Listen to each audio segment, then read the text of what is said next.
Welcome to our next video of designing knuckle pin for tractor trailer. In the last video, we have talked about that what actually is the problem, like define problem, and then we have to do some assumptions. And after that, we have defined our critical component. What actually is the critical component, and we have also stated that whether our component is a steady state or transient state. So let's move to our next topic, in which we have to cover calculating tangential force required when tractor trailer is acceleration, and then we have to do our calculation related to tangential force required when tractor trailer is deaccelerating. Then we have to do a pre-processing, processing, and post-processing.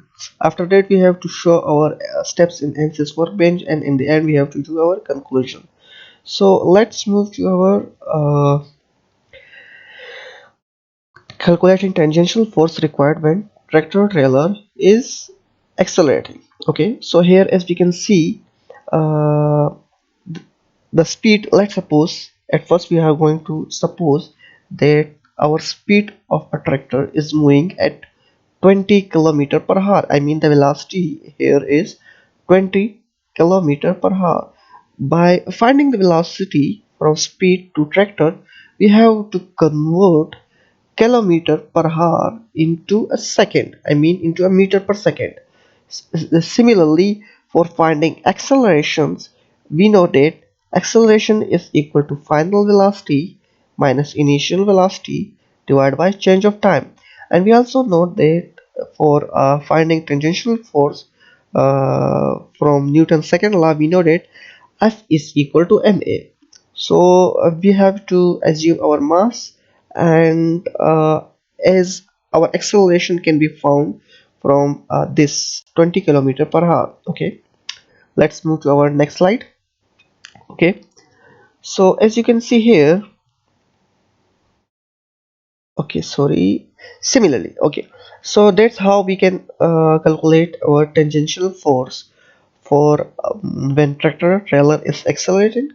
We have the velocity, we have to assume our mass, and then we have to put these two values in our in this formula which we have got from Newton's second law, and that's how we can calculate our force. Okay, similarly we can also calculate tangential force for tractor trailer when it is deaccelerating.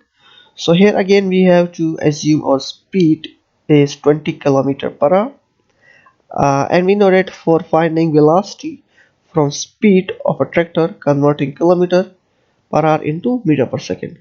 Then for deceleration, we know that final velocity minus initial velocity divided by time, while in sorry, yeah, while in the so deceleration is equal to final velocity minus initial velocity divided by time.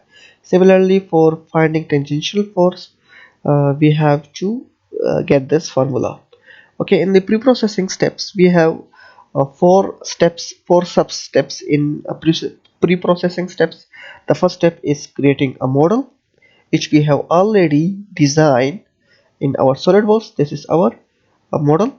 Okay, and then we have to define material properties, that what will be the properties of the material, and then we have to generate mesh, and in the end we have to select our boundary conditions.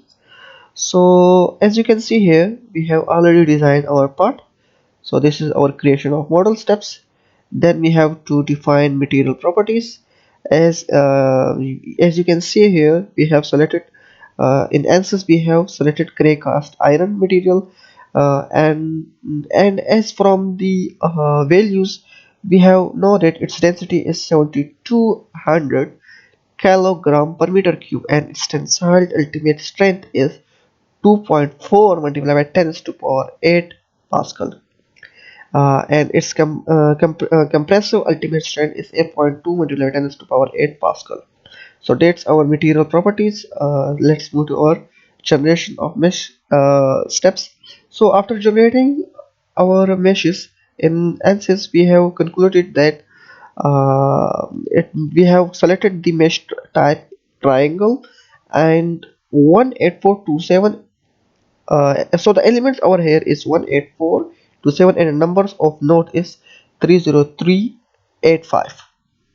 Okay, so let's stop our video over here, otherwise this video will be much lengthier. We will see you in our next video.